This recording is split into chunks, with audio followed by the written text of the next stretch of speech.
Student क्यों कह रहे हैं कि हमने जो लिखा था उसके हमें नंबर नहीं मिले? फिर तो सवाल खड़ा होता है, भाई अगर एज ए स्टूडेंट मुझे लगता है कि मेरा पेपर ठीक से चेक नहीं हुआ है तो मैं कहूंगा दोबारा से मेरी कॉपी दिखा दूं, मेरी रीचेकिंग कर दूं, ठीक है, रीवैल्यूएशन कर दूं। लेकिन आपने किया क्या है?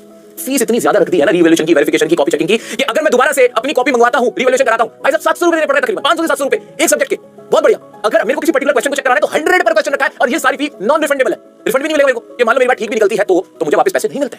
वेरिफिकेशन के 500 रुपए, 700 रुपए, 100 रुपए पर क्वेश्चन। अब अगर एक बच्चा है उसे हमने 6 सब्जेक्ट चेक कराने तो 3000 रुपए देगा वो। 3000 रुपए किस बात के देगा? 3000 रुपए कि आपसे कॉपी गलत चेक हो गई है, कि आपने जो नया सिस्टम निकाला था, न्यू मेथड आप लेके आए थे, वो मेथड ठीक नहीं था। अच्छा, पहले के समय में फिजिकल कॉपी चेक हो रही होती थी, ग्रेस मार्क्स भी दिए जाते थे, टीचर देखते थे कि अच्छा बच्चे ने अच्छा परफॉर्म किया है, क्योंकि सिर्फ सही आंसर ही सब कुछ नहीं होता। एक ओवरऑल बच्चे का एक एनालिसिस किया जाता है कि हाँ यार इसने ये आंसर बहुत अच्छा लिखा था, यहाँ पे मैंने शायद ज्यादा इस चीज के साथ ज्यादती कर दी, मुझे इसमें आधा एक नंबर बढ़ाना चाहिए था इसका, और ऐसा करके पता नहीं हजारों बच्चे कंपार्टमेंट से बचते थे। ये कोई ढकी की बात नहीं है, ये ऊपर से इंस्ट्रक्शंस होते थे कि अगर कोई बच्चा सिर्फ एक नंबर से रह रहा है या लगता है कि वो पास किया जा सकता है, उसने अच्छा लिखा है, उस आंसर में गुंजाइश है और वो फेल हो रहा है उस वजह से, तो उसको एक दो नंबर बढ़ा दिए जाते थे। और ये ट्रू एंड फेयर ही है, आप किसी बच्चे को 100 नंबर नहीं दे रहे, बस उसका एक साल भर से बचा रहे हो, साल बर्बाद होने से बचा होता है। ये फिजिकल कॉपी में आम सी बात है, हमें सबको पता है, ऐसा होता है, होता आया, होना चाहिए, होना चाहिए। हम बच्चे को रिग्रेसिव माइंडसेट से उसका असेसमेंट नहीं करना चाहते। कभी तो आप कहते हो कि हमें न्यू जो एजुकेशन पॉलिसी उसके हिसाब से बच्चे का स्ट्रेस कम करना, ये करना, वो करना है, और आप यहां पर क्या कर रहे हो कि आपका रिजल्ट 85% है, इतने बच्चे फेल हो गए, इतने बच्चे कंपार्टमेंट चले गए, अब उनके माइंडसेट का क्या?